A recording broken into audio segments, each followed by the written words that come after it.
Bonjour les investisseurs, traders et spéculateurs, je suis ravi de vous retrouver dans cette nouvelle vidéo hebdomadaire que vous pouvez vous visionner chaque semaine, chaque lundi sur cette chaîne. Chaque lundi, on fait un point ensemble sur les évolutions passées des prix des crypto-monnaies, les évolutions futures à prévoir, les opportunités potentielles à saisir. C'est l'occasion pour vous de comprendre comment fonctionnent les marchés financiers, d'assimiler les termes techniques liés au trading, liés à l'analyse technique, car n'oubliez pas qu'on ne naît pas trader, on le devient.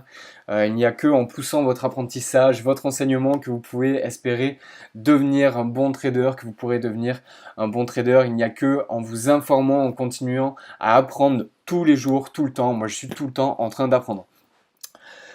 Si le contenu que je vous donne vous convient, si vous trouvez les informations pertinentes, s'il vous plaît, mettez un like. Et mettez un like, ça me permettra de savoir que ce que je vous dis vous sert. Si ça ne vous sert pas, ça ne sert à rien que je continue. Restez bien jusqu'à la fin de la vidéo. Je finirai avec Ethereum et je vous donnerai la position que j'ai prise moi ce week-end. Je vous donnerai ma stratégie, ma couverture de risque, je vous expliquerai tout à la fin de cette vidéo. On va commencer immédiatement et comme d'habitude avec le Bitcoin. Alors, on va resserrer un petit peu ça, on va centrer tout ça, on va agrandir. Voilà, on a commencé la semaine dernière, on a commencé le 4 avec cette petite bougie rouge. Cette petite bougie rouge qui, je l'espère, en a freiné certains dans leur position acheteuse. Après la semaine passée qui a été, on a eu un rebond. On a eu un rebond la semaine passée. J'ai reçu beaucoup de messages et je vous l'avais dit, beaucoup de personnes qui m'ont demandé si c'était le moment de passer à l'achat. Non, ce n'était pas le moment. On n'avait absolument aucun indicateur qui nous montrait qu'on avait une potentielle confiance acheteuse qui était en train de se mettre en place. Aucun indicateur, aucun outil, aucun volume, rien. Donc c'est ce qui s'est confirmé à l'intérieur de ce triangle. Car oui, pour rappel, on évolue depuis maintenant plusieurs mois dans un gros range avec une résistance supérieure qui vient résister aux assauts haussiers du marché, au prix en hausse, et un support qui vient résister aux assauts baissiers. On a pu tracer, grâce à ce rebond, un triangle symétrique. Donc on a tracé une résistance ici, avec des sommets, qui vient toucher les sommets, et un support ici qui vient toucher les plus bas. Ce triangle symétrique nous donne des informations précieuses et nous permet de mettre en place des stratégies. Si on est trader, qu'on est day trader, qu'on trade en daily, ou qu'on fait du scalping, donc c'est sur un temps encore plus court, on va se servir de ce type de pattern pour pouvoir prendre des décisions. C'est-à-dire que ici, sur le bas du triangle et en plus sur le bas du range, beaucoup de personnes sont passées à l'achat et c'est ce qui a fait qu'on a eu un rebond. Ici, on a rebondi dans l'autre sens, donc position vendeuse. On a évolué pendant un moment dans un range intermédiaire qu'on en a tracé. Dès que l'on a eu une confirmation de la traversée par le bas de ce petit range, bam, confirmation et on est revenu ici. Ok? Donc on a commencé notre semaine, ici pour être précis, on a commencé notre semaine sur des volumes pas franchement importants, mais en bas de ce triangle, ok, en bas de ce triangle. Dès qu'on a franchi ce triangle, ça n'a pas manqué, hein. Ça n'a pas manqué. Confiance vendeuse, boum. Ça, c'était dimanche. On a eu un premier rebond, hein. On a eu ici un premier rebond. Ici, on voit qu'on a eu un deuxième rebond et ça a encore hésité, comme ici. Pourquoi? Pourquoi? Parce que je vous l'ai dit, lorsque l'on se trouve proche d'un support ou d'une résistance, il y a une indécision. Il y a une indécision et il y a un combat entre acheteur et vendeur. Est-ce qu'on passe à l'achat? Est-ce qu'on continue sur notre position vendeuse? Et c'est ce qui s'est passé ici. Il n'y a seulement que lorsque l'on a eu la confirmation, donc on va dire un peu plus bas, hein, à peu près à ces niveaux-là, vers les 6100 euros, lorsque l'on a eu la confirmation, hop, la position, la tendance vendeuse s'est confirmée. Il y a eu une reprise de la confiance, une accumulation des positions vendeuses et on a vu le cours du Bitcoin chuter. Ok, qu'est-ce qui est à prévoir pour cette semaine? Eh bien, on le voit, hein, c'est assez clair là. Hein. On a eu ce triangle symétrique. On l'a traversé clairement par le bas. Il est possible que dès à présent, on revienne sur le haut. Mais moi, je serais plus d'avis de voir une fluctuation s'opérer vers le support. Je pense qu'on va retourner sur ce support-là, que l'on va avoir des fluctuations, parce que, encore une fois, on va se retrouver sur le bas du range. Donc ceux qui sont vendeurs depuis ici, ceux qui sont vendeurs depuis ce niveau-là, ont renforcé leur position à ce niveau-là, potentiellement ici, Et lorsque l'on va se retrouver sur le bas du range, ne vous voilez pas la face, il va y avoir une prise de profit qui va s'opérer. Donc il va y avoir un potentiel rebond ou une hésitation, un combat toujours présent parce que il va y avoir ces positions vendeuses qui vont être, qui vont être rachetées, mais qui vont être arrêtées finalement. Il ne va pas forcément y avoir de positions acheteuses dans l'immédiat. Par contre, si on a un rebond qui s'opère, il va y avoir des positions acheteuses et les acheteurs vont chercher à reprendre la main pour viser le haut du range ou en tout cas un niveau intermédiaire.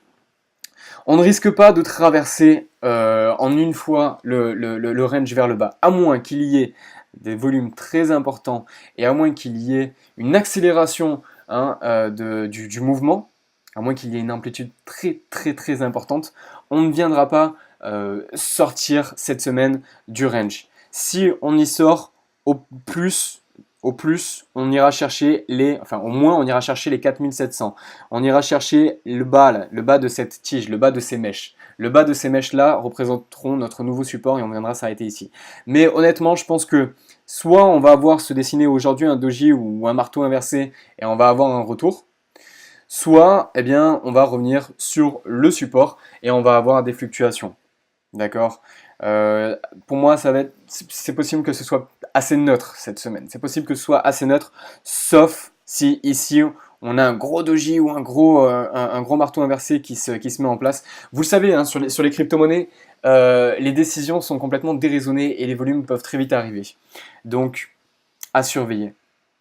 Ok, à surveiller le Bitcoin, à voir, selon l'évolution d'aujourd'hui, il va y avoir une reprise acheteuse, une reprise de la confiance acheteuse, ou bien on va venir ici sur le support. Et si on vient sur le support, ce serait une indécision. Si on vient sur le support, on va passer une semaine calme. D'accord? Allez, passons à EOS, ou EOS, comme certains le disent. Hop, je vais vous supprimer ça de suite. Alors, EOS, on a plusieurs choses à dire sur EOS.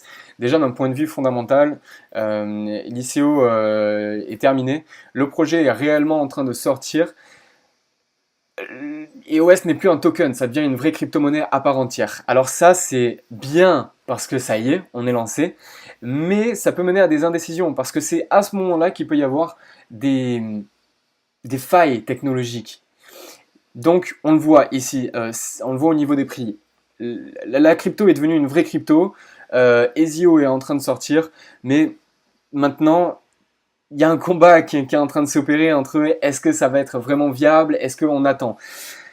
On a vu hein, ce double top, hein, cette anse qui s'est mise en place. Bon, tout ce qu'il y a à retenir, c'est que on n'a pas traversé notre résistance, on n'a pas atteint notre point pivot et notre bull market, notre vraiment mouvement haussier ne s'est pas mis en place. Toutefois, ce qui est en train de s'opérer ici, c'est une consolidation des prix qui est plutôt positif. Sur une vision long terme, ce qui se passe en ce moment, c'est très positif. Si je vous trace une ligne de tendance ici, hop, on voit bien une chose, c'est que la dynamique haussière est toujours en place. La dynamique haussière est toujours en place. À aujourd'hui, les 212% que l'on a pris en 86 jours sont toujours d'actualité. Tant que l'on ne traverse pas, je voudrais bien qu'il se supprime, tant que l'on ne traverse pas cette ligne de tendance, tant que l'on ne sort pas de ce support-là, la dynamique haussière est clairement en phase. Même si on vient à sortir d'ici, on se trouvera toujours entre ce support et ce range d'ici, on sera toujours dans notre canal, dans notre range, et pas de souci. Pour l'instant, la crypto-monnaie se met en place. On attend toujours notre point pivot. Ici, on va attendre ce point ici, on va attendre de réellement le traverser et d'avoir une confirmation pour, si nous sommes swing traders, si on cherche à ne pas prendre des positions à tirer dans tous les sens, si on cherche à se positionner à un moment précis où on va avoir des volumes importants qui vont se mettre en place, un bull market qui va s'opérer, et donc une véritable tendance haussière et un mouvement haussier qui va se mettre en place avec un risque gain qui est largement en faveur du risque. Si l'on attend cela, on attend ce point pivot. D'accord? On attend une confirmation à ce niveau-là.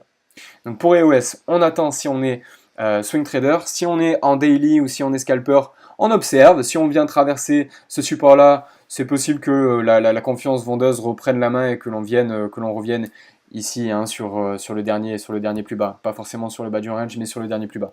Ok, donc day trader à surveiller, peut-être une position vendeuse, swing trader, on attend, hein, comme d'habitude on attend, et on attend ce point pivot. Allez, on passe directement au Monero. Monero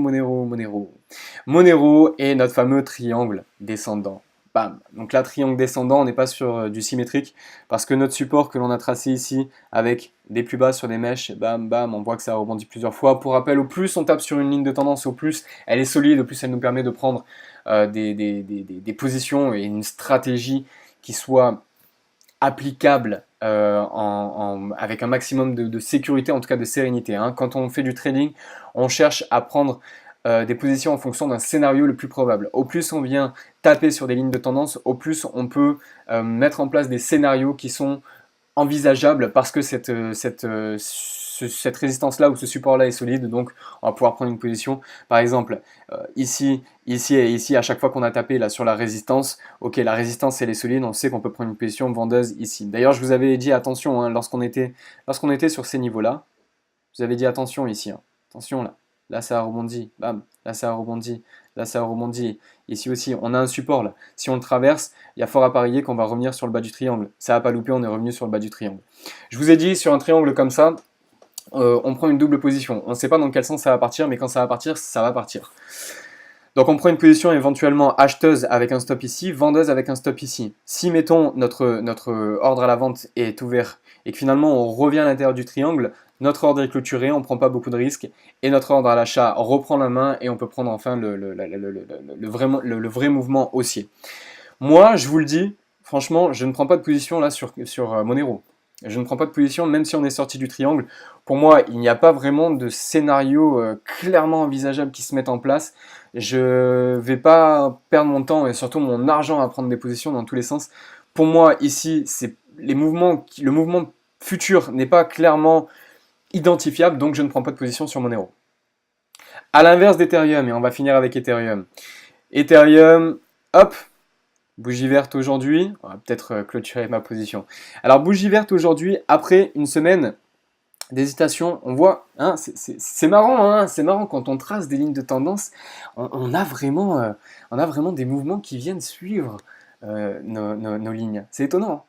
C'est pour ça qu'il faut vraiment tracer vos graphiques, il faut comprendre comment ça fonctionne et il faut utiliser les outils, hein. Il faut utiliser le RSI, le MACD. Je ne vous le montre pas beaucoup dans ces vidéos parce que j'essaye de rester simple, mais il faut vraiment tracer tout ça et comprendre cela.